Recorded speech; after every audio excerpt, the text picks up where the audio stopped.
रहा है। देखिए, जैसा हमने सोचा था रिजल्ट वैसा ही चल रहा है।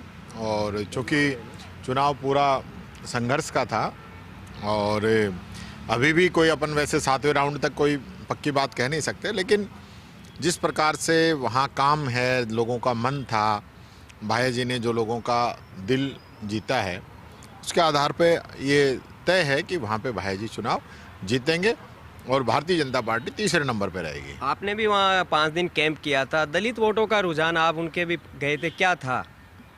पॉजिटिव थे, दलित वोटर भी पॉजिटिव थे, अन्य वोटर भी, क्योंकि भाया जी देखिए कोई जाति और धर्म के आधार पर चुनाव नहीं लड़ रहे थे। उनको 36 बिरादरी का सहयोग प्राप्त था और सभी कास्ट में से, सभी धर्मों में से सब लोगों का मन भाया जी के साथ था और लोगों ने अच्छी, जैसी हमारी उम्मीद थी उसी उम्मीद के अनुसार लोगों ने वहाँ पे वोटिंग की है। जो रुझान आ रहे हैं, आप क्या मानते हैं कितने हजार वोटों से आप जीत सकते हैं? कोई आंकलन है अभी?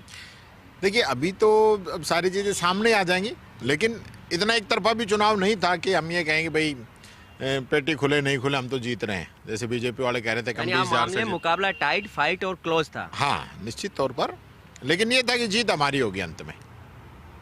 ये हमने पहले ही मान रखा था कि जीत 100% हमारी है। अगर आप जीत जाते हैं तो क्या मैसेज माना जाएगा पॉलिटिकली सरकार के खिलाफ? क्या मानते हैं, आपको क्या फायदा होगा? देखिए, सरकार की जो हालत है ना राजस्थान में, ऐसा लगता नहीं कि सरकार है।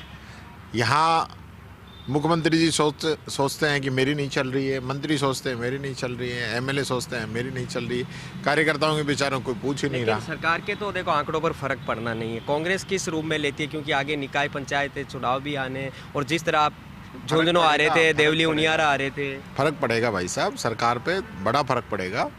ऐसा नहीं है, अभी तो इनके इस्तीफे तक हो सकते हैं ज़्यादातर लोगों के। ऐसा नहीं, ये एक चुनाव को मत लीजिए, ये चुनाव बड़ा है और इस सरकार का जो है एक प्रकार से टेस्ट है, ये सरकार ने क्या काम किए। युवा नेता नरेश मीणा को कोई सुझाव देना चाहेंगे? अब 3 चुनाव लड़ चुके हैं 22 महीने में।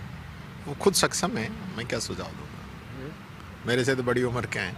अच्छा, बिहार का जनादेश कह सकते हैं थोड़ा नेगेटिव है आपके लिए? देखिए, बिहार में धनबल, बाहुबल, सरकारी तंत्र का दुरुपयोग यहाँ भी किया है। बिहार में इन्होंने ज़्यादा किया है। चलते चुनाव के अंदर महिलाओं के खाते में पैसे डालना, इस प्रकार की चीज़ें, वोट चोरी, एसआईआर के माध्यम से लोगों को वोट कटवाना, कई फैक्टर हैं।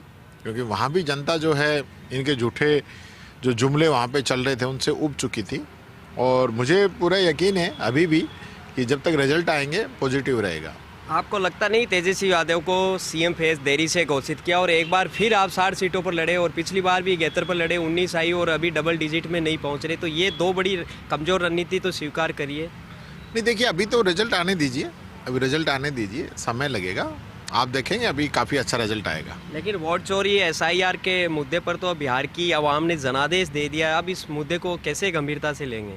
नहीं, मुद्दा गंभीर है ये। देखिए, कोई एक स्टेट से लगा के नहीं देख सकते। ये लोगों के जो उनका हक है, जो एक अधिकार है, उसकी कटौती करने का काम ये सरकार करती है।